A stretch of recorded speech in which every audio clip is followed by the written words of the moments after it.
Uy, may bagong dating from Haylou. And this is the all-new na Haylou Solar Neo.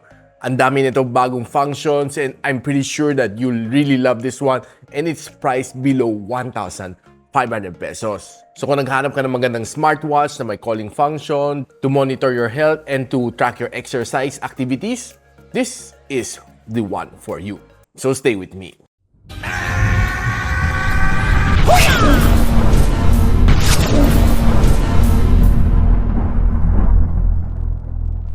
So itong Haylou Solar Neo na smartwatch will be on sale for 1,499 this September 1 to September 8. And I'll post the official link on the description box below. So today guys, we get the chance to unbox itong bagong smartwatch from Haylou. And it's called the Solar Neo. And I have here is the color black and it's dual core, sabi dito, 2-in-1. And here are some of the specs na kailangan natin malaman. It has a 1.53-inch na HD display.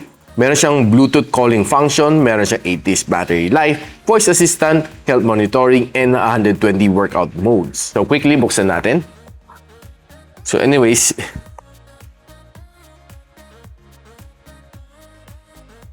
so sirain lang natin yung plastic.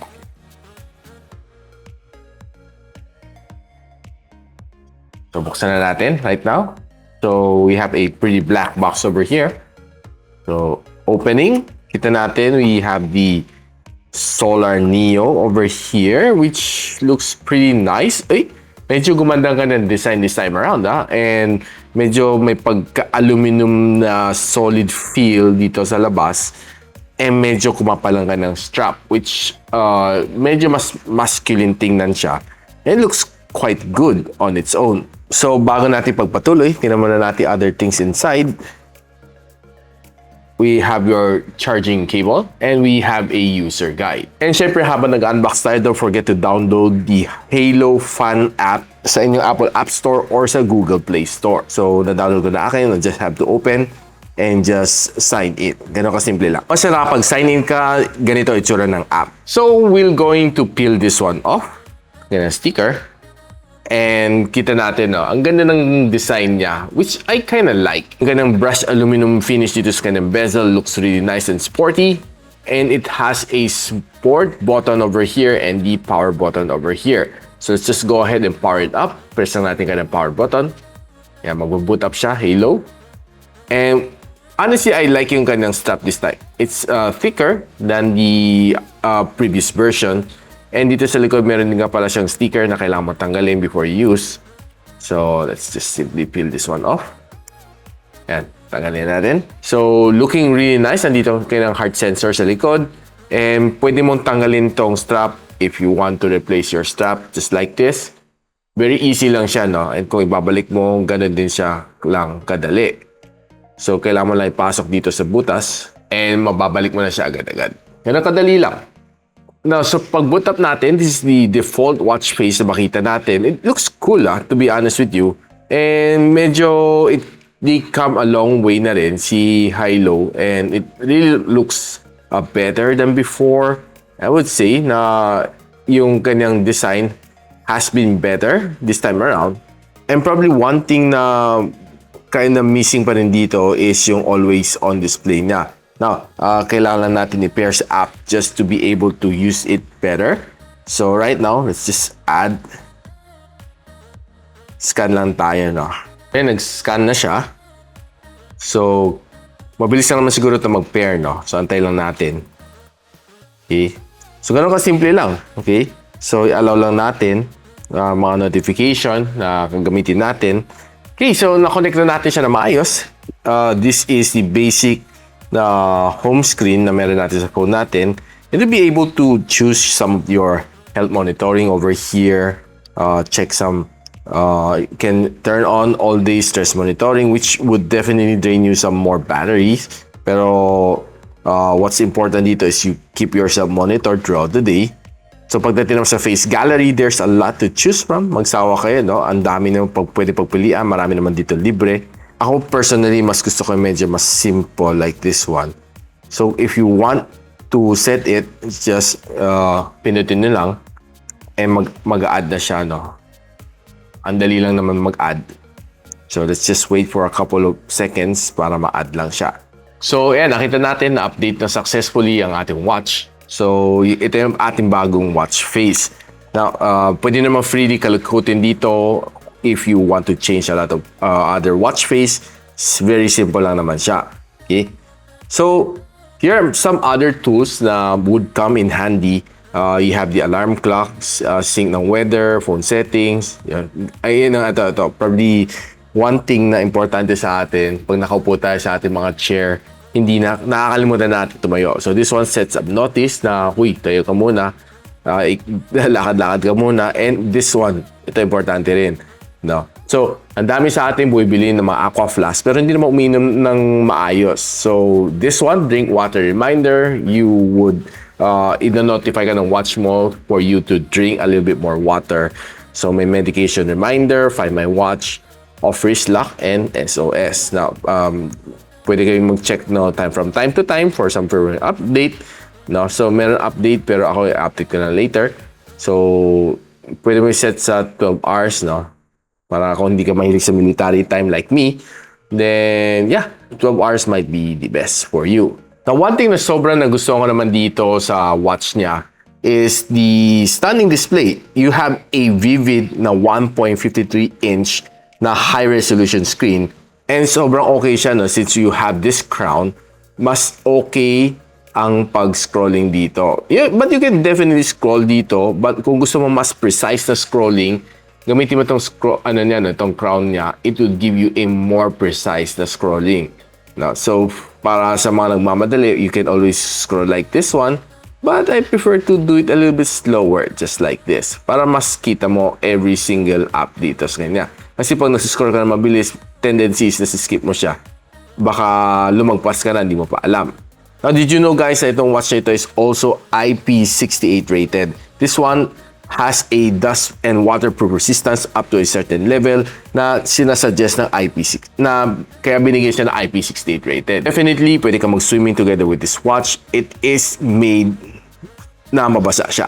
Okay? So, except that siguro one of the restrictions is don't use this on salt water. Kasi pag sa salt water, I'm pretty sure magma-malfunction siya kasi this is not really built for stuff like that. Thing na ma-appreciate mo rin dito sa watch na ito is maganda ka ng battery life. This one can last you up to 8 days on a single charge depending sa settings niyo, no? Kung normally kung nakabukas lahat ng health monitoring nyo, it might drain faster, and if you get more notification, it might definitely drain faster, especially every time nang vibrate tong watch nyo, mafe-feel mo yung battery niya just might drain out a little bit faster. But on normal usage, this is set na tumagal ng 8 days. Now, kung tinurn off mo lahat ng mga settings mo, you might even extend it up to 30 days, which is definitely good, di ba?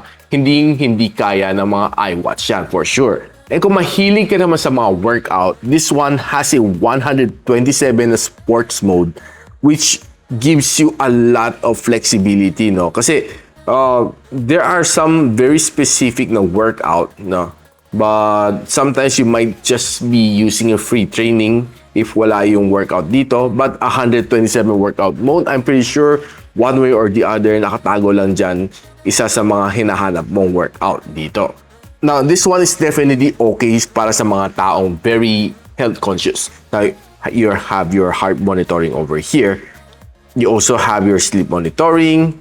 You have your stress monitoring. You have your blood oxygen level, breathing, lahat nandito, no? So, I'm pretty sure na you can keep yourself in check, especially kung medyo pansin mo na medyo kulang ka sa tulog. You can monitor your sleeping pattern dito, and you might just be able to improve a little bit on your sleeping pattern. You might need to sleep early, wake up early, or depending sa magiging analysis ng sleep pattern mo dito. If you check it, pag sinwipe down mo, makita mo some of this easy to access the settings dito, like raise wrist to show display. You can change your volume over here, your brightness mo, alarm clock mo dito. Yeah.